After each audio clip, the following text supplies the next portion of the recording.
Kwa jina la Baba na la Mwana na la Roho Mtakatifu. Amina. Leo ni Dominika ya 12 ya mwaka wa liturujia wa Kanisa A. Usiuze roho yako.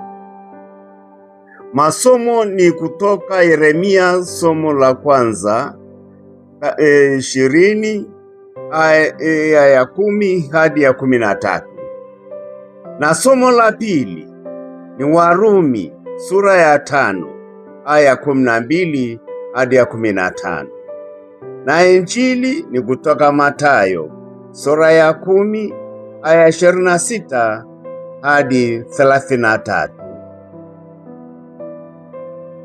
Wapenzi, utangulizi.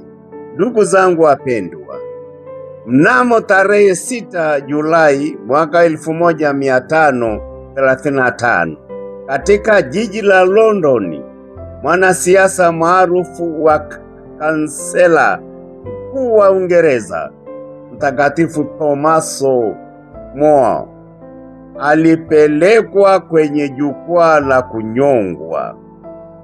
Alikuwa amepoteza kila kitu.